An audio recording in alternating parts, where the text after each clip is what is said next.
Halo para pemirsa Suyanto.id, terutama kalian yang baru akan atau sudah, ini bagi yang akan sajalah menghadapi wawancara calon-calon mahasiswa PPG Prajabatan. Nah, kali ini saya akan memberikan tips bagaimana ketika kalian menghadapi pewawancara.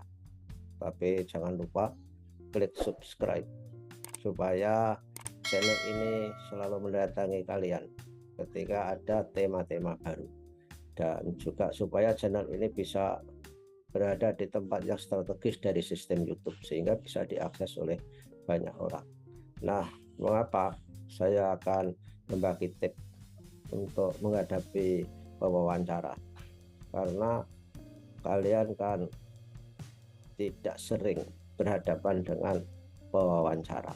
Nah, wawancara biasanya digunakan untuk melakukan konfirmasi terhadap apa yang dimiliki yang diwawancara atau calon peserta rekrutmen atau pencari kerja dan sebagainya.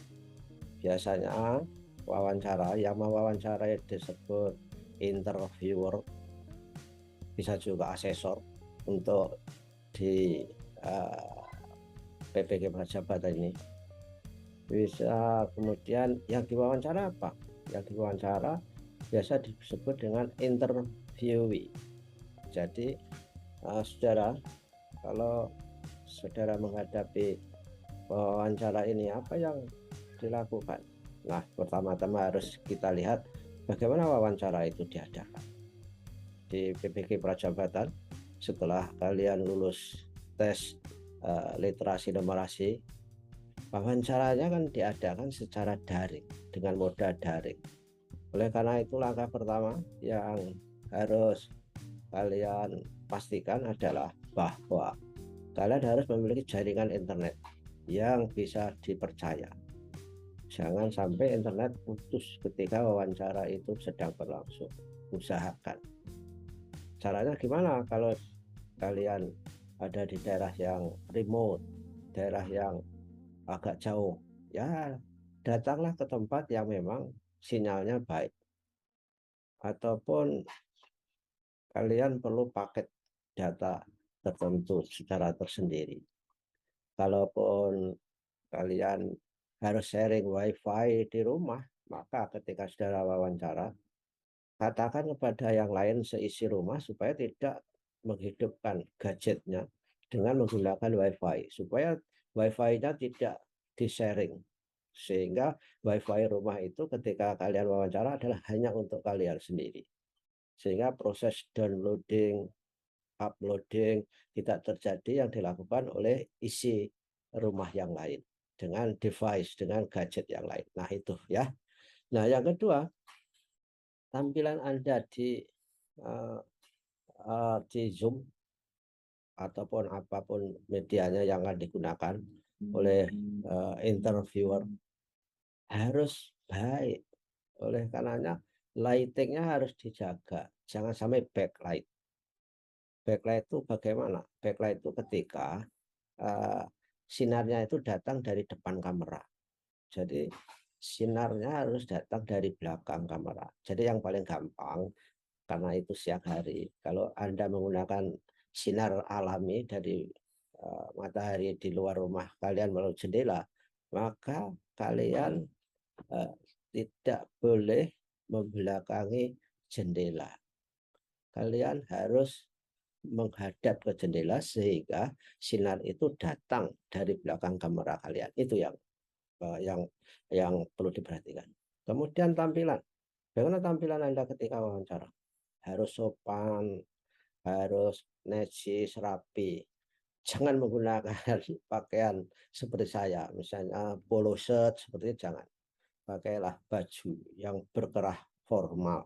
Kalau untuk laki-laki, yang perempuan juga pakai blus yang formal.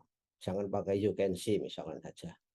Nah, yang bisa dilakukan oleh yang pria mungkin kalau Anda bisa pakai yang netral putih berdasi lebih bagus. Kalau tidak ya batik. Ya, dan tentu saja kalau Anda pakai kacamata jangan glare. sehingga mata kalian nggak bisa dilihat oleh interviewer. Ini tidak baik itu. Jadi oleh karenanya perhatikan itu supaya penampilannya baik. Anda nggak usah pakai background yang beraneka rupa, beraneka ragam. Juga jangan menggunakan background seperti saya ini. Gunakan background yang netral, polos. Atau kalau kalian punya Zoom terakhir, gunakan background yang blur. Ketika backgroundnya di blur, maka tidak kelihatan background yang ada di rumah kalian. Jangan sampai backgroundnya itu ada misalkan saja pakaian, kemudian cantelan-cantelan, kurang baik. Ya, dari segi penampilan. Tuh, jadi perhatikan. Dan pastikan bahwa laptop kalian cukup baterai. Jangan sampai di tengah wawancara baterainya drop. Nah, ini jangan sampai. Nah, kemudian ketika wawancara itu biasanya, berdasarkan pengalaman saya sudah mewawancarai banyak orang untuk memperebutkan sebuah beasiswa yang sangat bergengsi, paling tidak 3 tahun.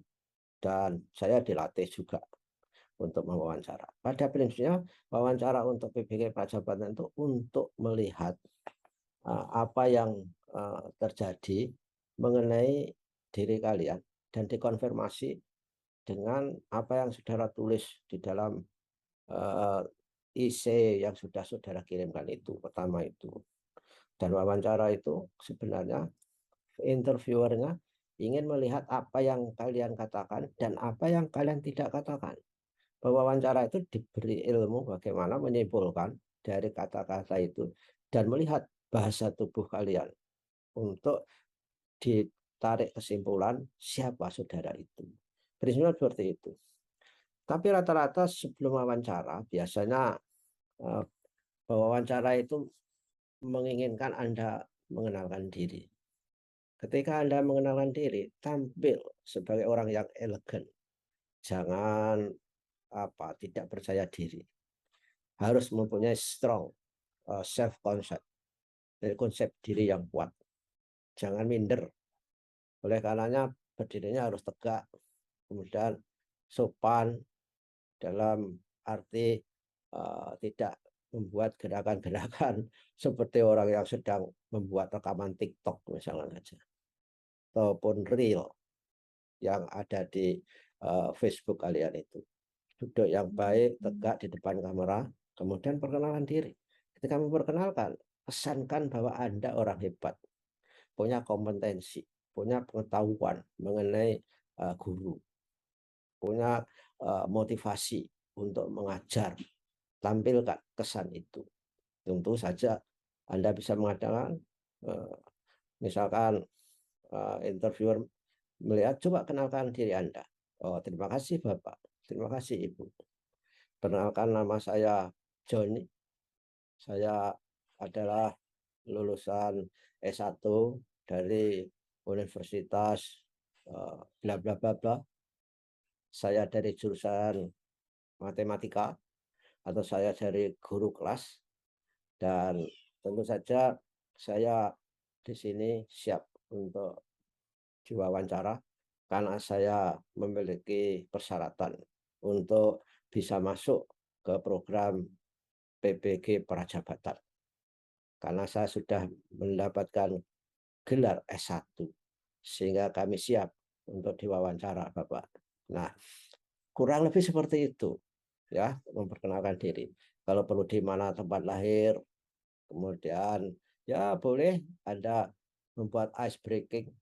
Hobi saya olahraga, dan mudah-mudahan hobi olahraga ini menunjang pekerjaan sebagai guru karena di dalam olahraga itu ada unsur-unsur disiplin dan juga bisa mempertahankan kesehatan, dan ini penting untuk guru. Nah, bisa ngomong seperti itu juga kalau kalian mau. Tapi kalau nggak mau, yang singkat saja, tetapi yang penting kita memperkenalkan diri itu Anda tidak terkesan menggurui, tidak terkesan sombong, tidak terkesan Anda besar kepala. Jadi humble. Jadilah memperkenalkan diri secara humble. Dengan kata-kata tentu saja, coba kenalkan diri Anda. Terima kasih Bapak, perkenankan kami memperkenalkan diri. Nama saya, lahir di mana, di kota apa, lulusan apa, kompetensinya apa, dan sebagainya. Kurang lebih seperti itu. Memang tidak ada cara yang rigid, cara yang pasti untuk memperkenalkan diri, tapi message-nya perkenal diri itu adalah supaya interviewer itu terkesan terhadap diri Anda. Kalau sejak awal saja Anda memperkenalkan diri secara sinis, misalkan secara tinggi hati, tentu interviewernya akan memiliki subjektivitas yang luar biasa terhadap diri Anda. Walaupun Anda sebetulnya pinter, misalkan saja, Anda memiliki indeks prestasi tinggi, misalkan saja. Oh ya, Anda juga bisa mengatakan, saya lulusan ini, jurusan ini, dan alhamdulillah kami lulus tercepat, cum laude, dan kebetulan indeks prestasi saya 3,90 misalkan, kalau Anda mau mengatakan seperti itu, tapi tentu dengan cara yang humble. Kalau boleh kami informasikan bahwa saya adalah lulusan terbaik dari universitas apa gitu. Nah, oke lah. Nah, dalam PPG Prajabatan ini yang akan digali dari wawancara itu adalah terutama oh ya, sebelum lupa, dalam memperkenalkan diri atau dalam wawancara ini, sepanjang wawancara, kalian jangan menggunakan bahasa Indonesia yang tidak baku. Menggunakan bahasa Indonesia yang baku, benar, jelas subjek, kalimat, dan predikatnya. Diusahakan selengkap mungkin. Walaupun bahasa lesan beda dengan bahasa tulis. Boleh tidak lengkap-lengkap amat, tapi jangan sampai kacau bahasanya. Jadi oleh karenanya bahasa yang standar itu jangan memakai bahasa bahasa pergaulan, apalagi bahasa medsos. Bapak, saya kepo misalkan saja terhadap apa yang Bapak katakan. Nah, ini kan nggak baik, nggak bisa. Jangan sekali-kali mengatakan aku. Ya, Eh, aku telah selesai kuliah di universitas apa. Itu biasa anak sekarang menggunakan kata aku. Nggak boleh. Katakan saya dan bahasa baku. Kemudian eh, apa yang eh, digali dari wawancara? Dalam wawancara PPG Prajabatan, yang akan dilihat itu adalah kompetensi, kompetensi, motivasi, juga aspek kognitif akan dilihat. Jadi sekali lagi saya ulangi bahwa di dalam wawancara untuk PPG Prajabatan ini yang akan dilihat ada 4 hal penting, yaitu kompetensi kalian, kepribadian kalian, motivasi kalian, dan aspek kognitif kalian. Pendek kata, di dalam wawancara ini pemerintah akan mencari calon-calon guru yang kalau dididik akan menjadi guru profesional, memiliki passion itu panggilan hidup, kecintaan untuk melakukan sesuatu, yang passionnya itu di guru, di pendidik, dan juga yang memiliki kepribadian yang terpuji dan memiliki motivasi yang tinggi. Oke lah, kita bicara kompetensi. Apa kompetensi? Kompetensi itu bukan pengetahuan, juga bukan pengalaman, tapi kompetensi itu adalah sebuah kemampuan untuk melakukan sesuatu. Sehingga kalau ditanya kompetensi itu, apa yang bisa kamu lakukan? Atau apa yang sudah pernah dilakukan? Dan misalnya saja, oh saya telah berhasil melatih anak-anak di kampung, anak-anak di desa, atau saya ketika mahasiswa ikut UKM sehingga kami punya kegiatan untuk melakukan pemberdayaan masyarakat. Misalkan saja, itu kompetensi. Sehingga pemberdayaan itu sampai sekarang masih bisa dirasakan akibatnya, dirasakan dampaknya. Nah, ini kompetensi. Beda dengan pengetahuan. Pengetahuan itu apa saja yang kalian ketahui. Bisa dari membaca, bisa dari melihat YouTube, dan sebagainya. Tapi kompetensi itu apa yang kalian bisa lakukan. Baik yang sudah maupun yang akan datang. Kira-kira apa? Nah, kalau kompetensi untuk yang akan datang, tentu kalian melakukan prediksi-prediksi, asumsi-asumsi untuk mengatakan sesuatu. saya bisa melakukan melakukan sesuatu supaya anak-anak kita tidak bertengkar, supaya anak-anak tidak saling membuli, sangat saja ini kompetensi. Kemudian kepribadian. Kepribadian itu yang dilihat karakternya.